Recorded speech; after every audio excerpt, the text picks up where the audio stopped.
Hi, welcome back to ODE YouTube channel. Today I have here a pen that I really wanted to review, and I took some time because I prefer to do it after testing the pen correctly, and now I'm able to do it.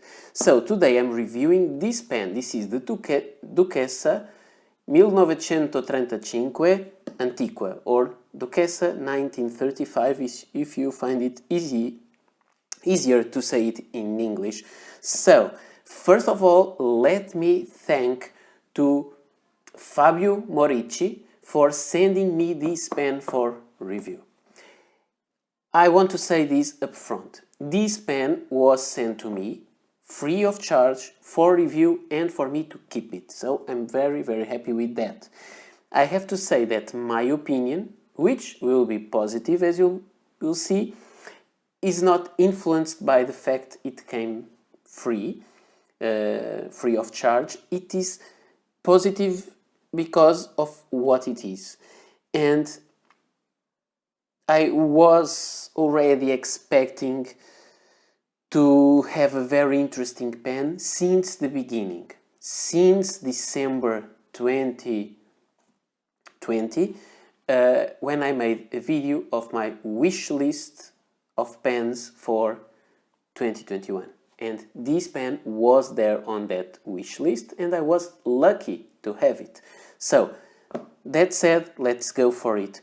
What we have here, we have a white box with nothing on the other sides except on the lid where it has a crown. It says Duchessa and 1935 and then Antiqua, which is the name of the model. And you can see the parts of the pen. I have to say that this photo is a little bit strange because it shows the different parts of the pen without the metal fittings, just the other parts. Now, we take this lid out and you'll see these. These I think will be beneath the pen bed, but I have it here now. You can check, I made several videos where I showed you this pen, so you can check it better in some other videos. We have this leaflet where in this booklet we have the history of Duchessa, both in Italian and in English, then 100% made in Italy, and also the warranty and the instructions for using the pen. And a QR code if you want to go to their website directly.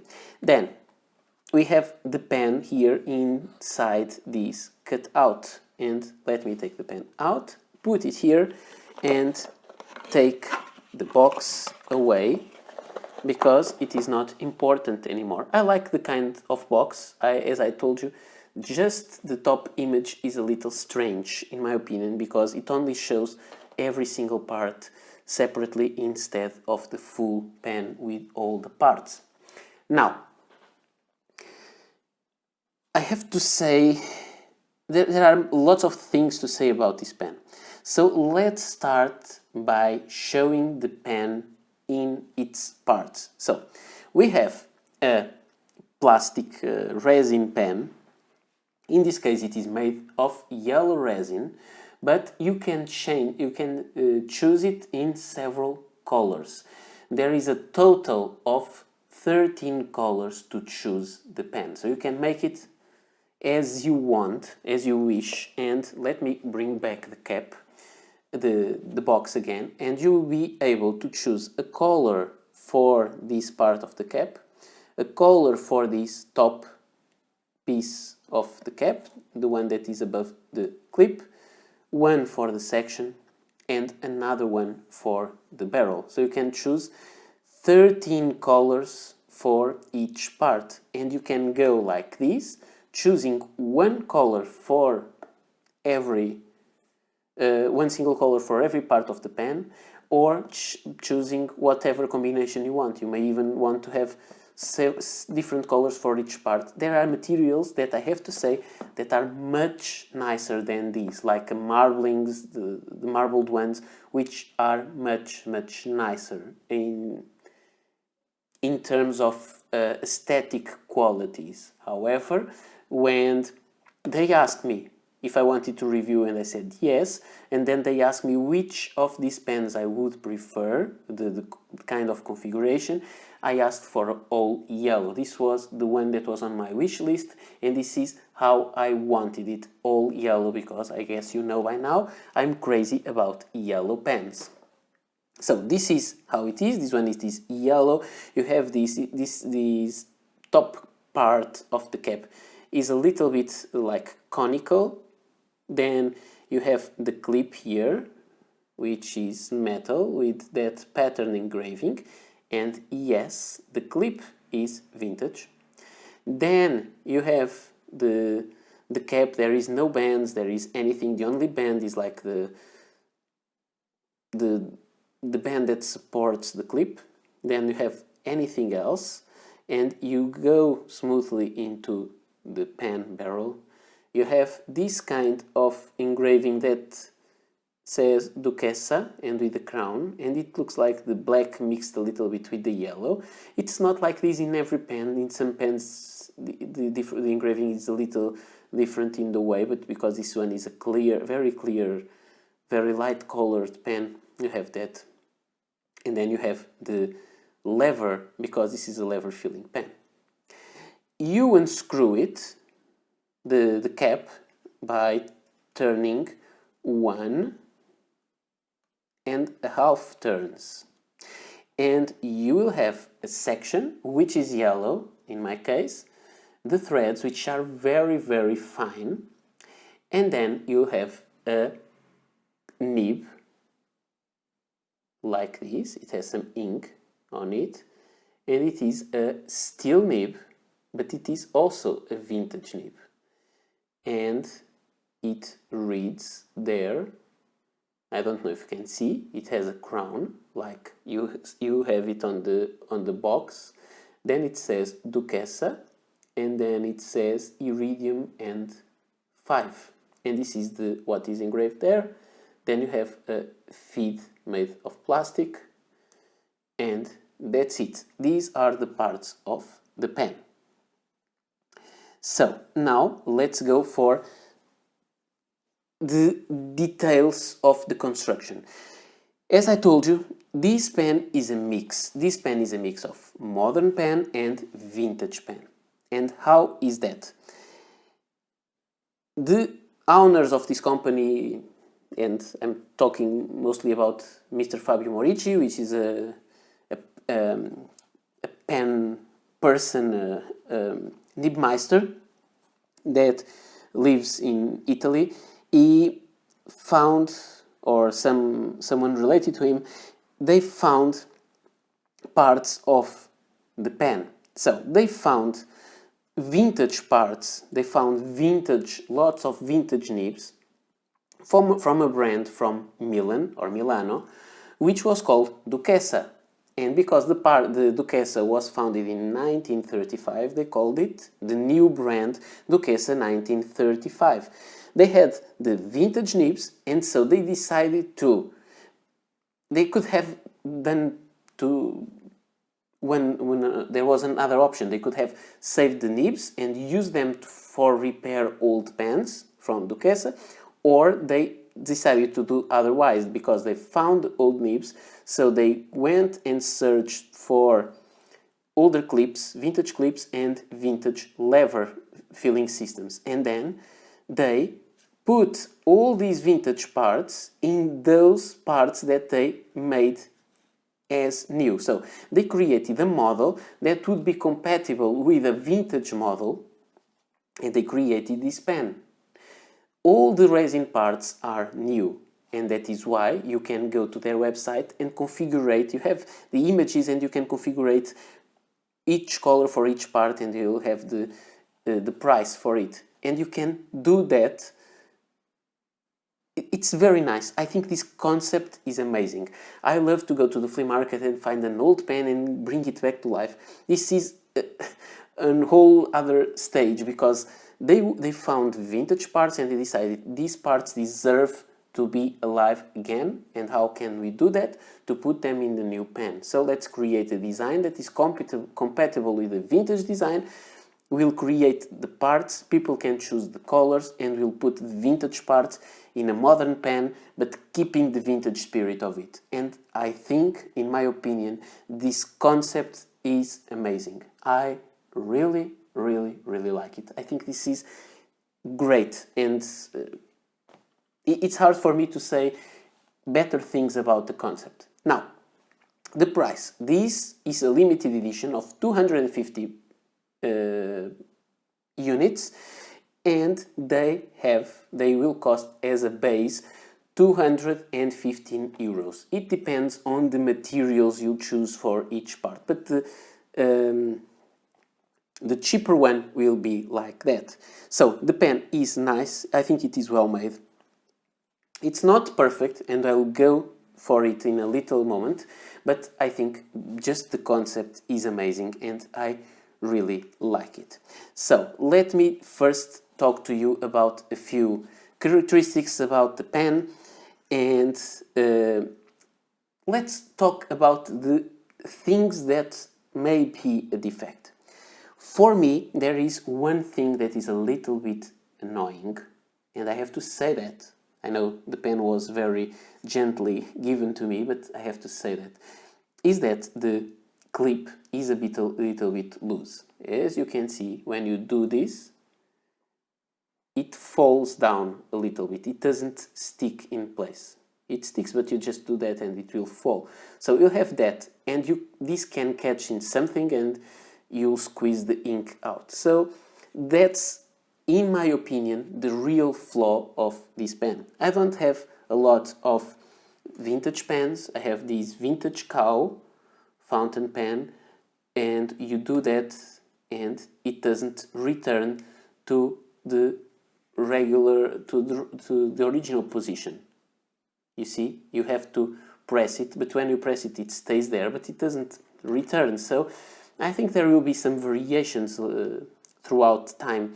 This one, you can do this, and you can, let me take the cap out. This is an Empire fountain pen. You do that and it doesn't stay there. You just need to click it down also.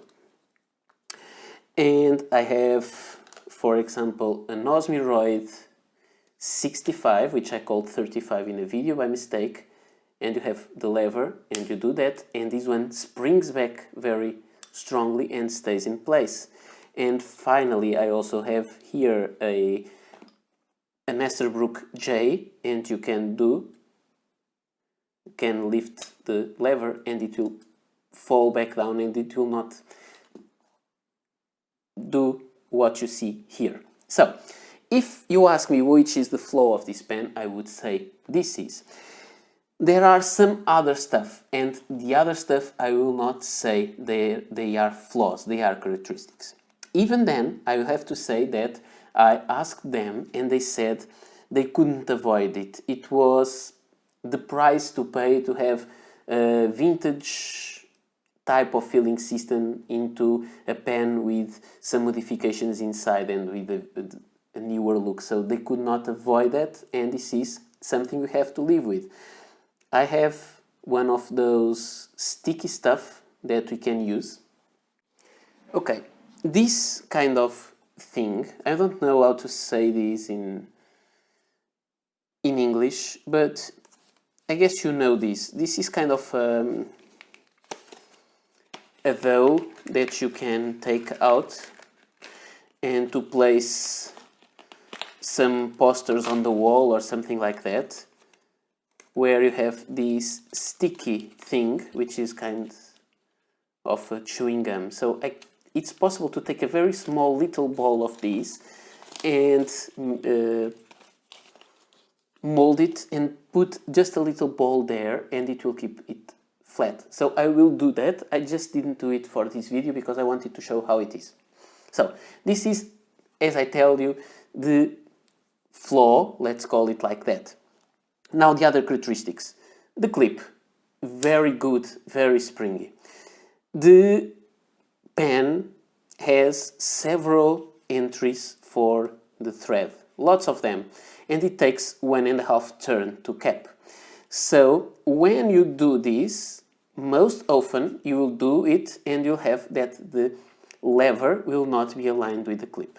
But because you already know that it has 1.5 turn to cap, you just do it like this. Okay, I missed it a little bit. You can, if you do it the right way, you have the complete alignment of the lever with the clip. And when you uncap the pen, you have a perfect alignment also of the clip with the nib. And this is something that I also find very interesting and nice. So you have to put with the clip down and lever up and just screw them. Okay, I miss all the time a little bit like this. I think now I'll be able to do it. Not yet. Next entry. So it's not that easy, but when you'll get used to it, it is possible to align. So there is that. I don't think it is important. I think it's important to have the lever aligned with the nib. But if you want to do this, it is possible. You just need to memorize where the entry that makes this happen.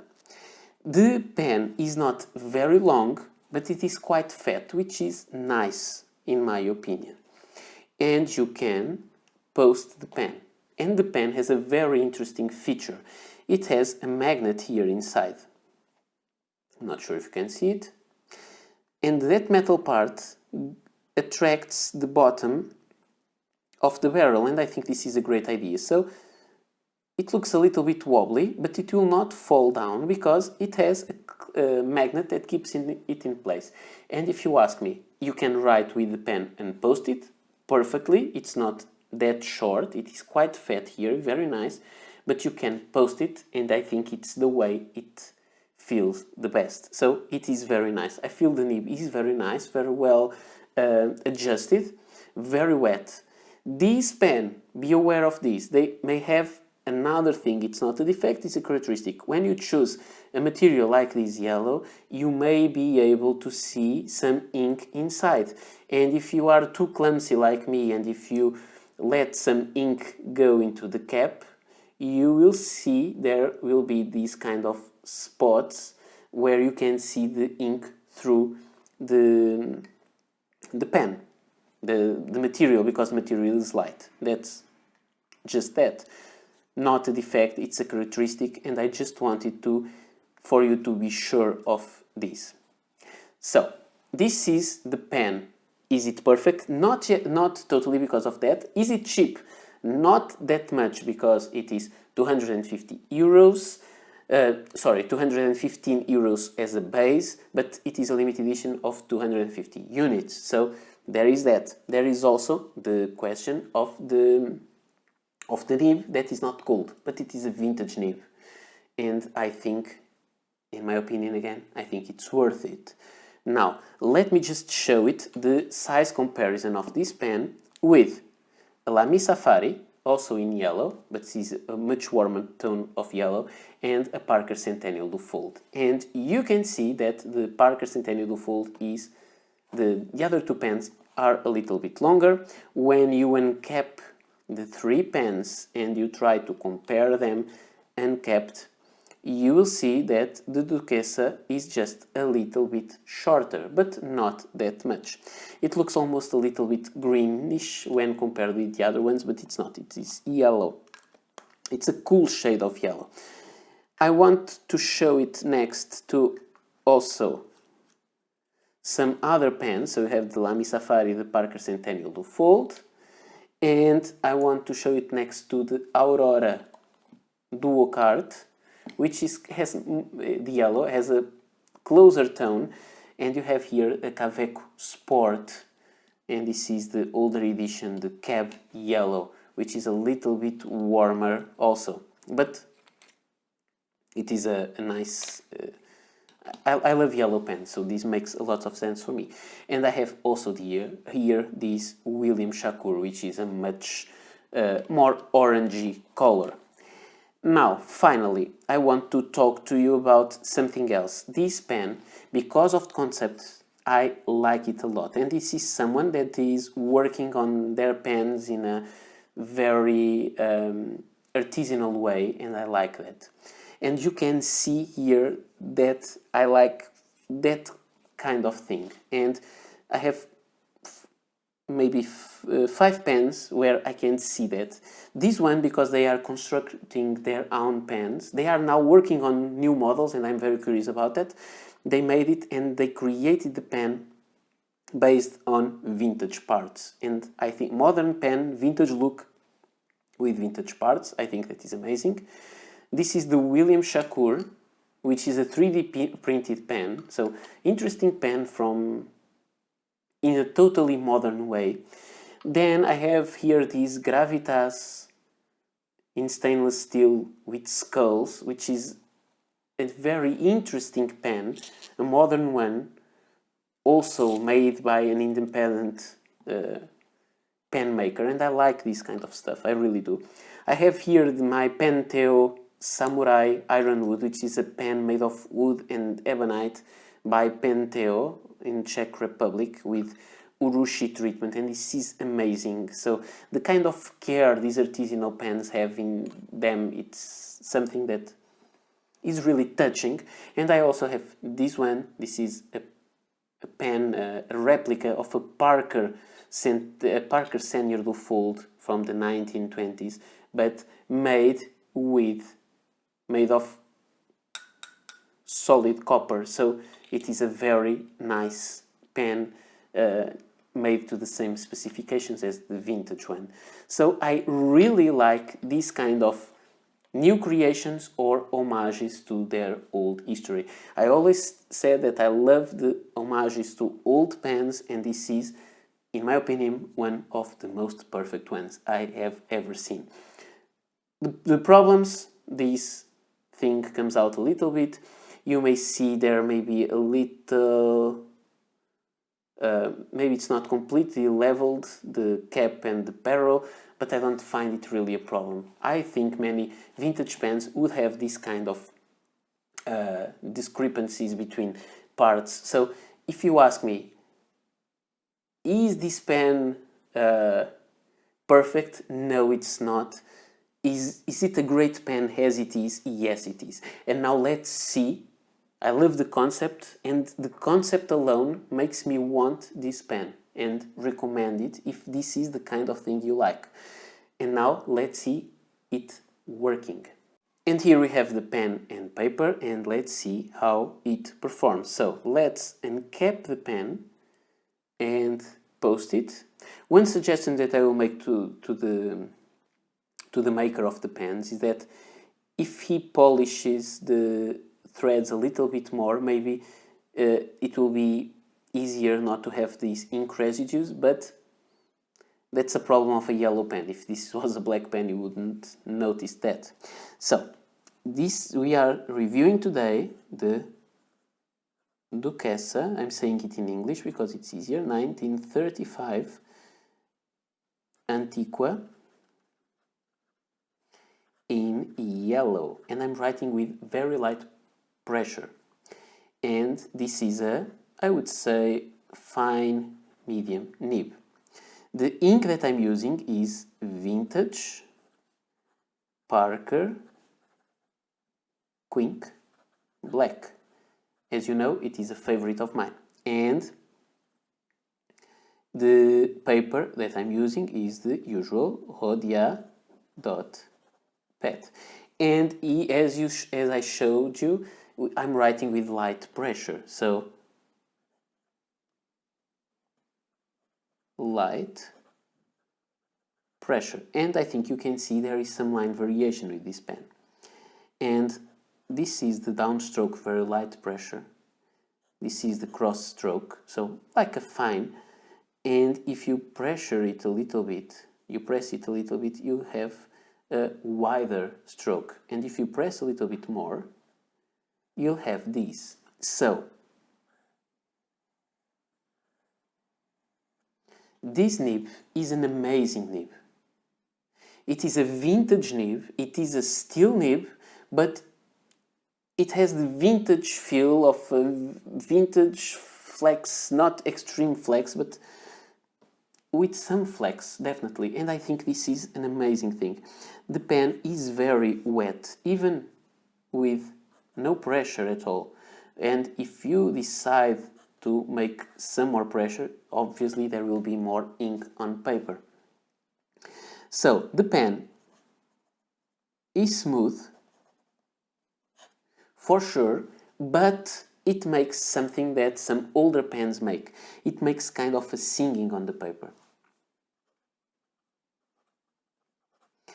And I'm not sure if you'll be able to listen, but I will put the microphone down and let's see if you can hear the noise of the nib. I love it.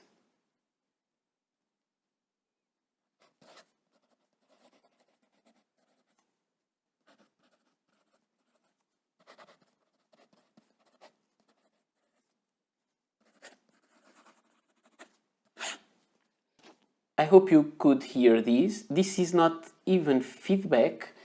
The nib is very smooth. This is just the noise the pen makes. So it's like a sound feedback, which is not a texture feedback. The pen is really good. You can write quickly with it. You can do like some flex writing. About reverse writing, you can even do that because it works. This is how it works in reverse. This is how it works with the regular way, and you can see it is not that different, and this is with some pressure and with lots of pressure. So don't force it too much, but it is definitely a nib that will allow for flex. Is this a good pen for long writing sessions? Yes, it will be, because it's very comfortable in the hand. A little downside to it, it does not take a lot of ink inside. I think the kind of filling system to allow it to have a very nice and wet ink flow to the nib, it makes it I did something there. When you rotate the nib a little bit, sometimes it skips. But if you hold the nib the right way, it will write well, as you can see. So, as I was telling you, the reservoir of ink is not that big. So, I would say it will take as much ink as a regular international cartridge inside.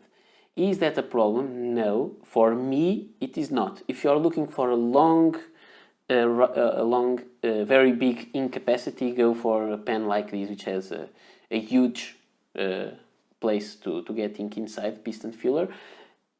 But if you like to change inks frequently, or if you prefer to be refilling pens, or if you use more than one pen at a time and you take several pens with you, it is not a problem and you can always refill it again.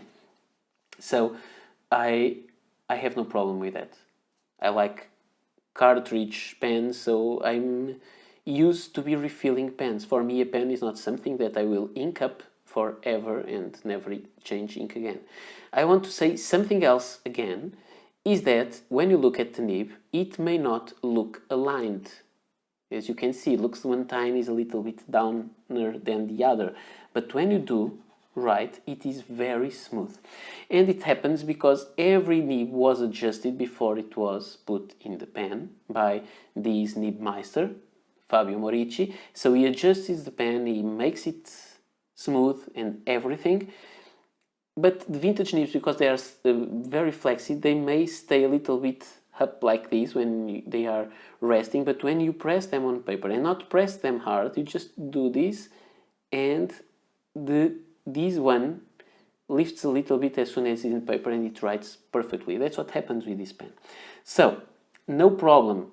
When you look at a pen and something looks to be a little bit off, it doesn't mean that it's really off. If it works, don't fix because it's right, and that's the case of the pen. So, I have to. Sometimes it tries a little bit when it is uncapped for a while, like this when I'm talking. I have to. Thank you, Mr. And it's getting a little bit out of ink, I guess. Yes. Getting empty. So this was a fun review because I think I'm ending with the end of the ink. This is really an amazing pen. I have to thank Mr. Fabio Morici for sending me one of my dream pens for 2021. I have to thank you all for watching this video, and I hope you really enjoyed it. So I guess it's time to refill the pen again now, and I think again with a vintage ink to meet the vintage filling system and the vintage nib. This nib is really, really, really nice.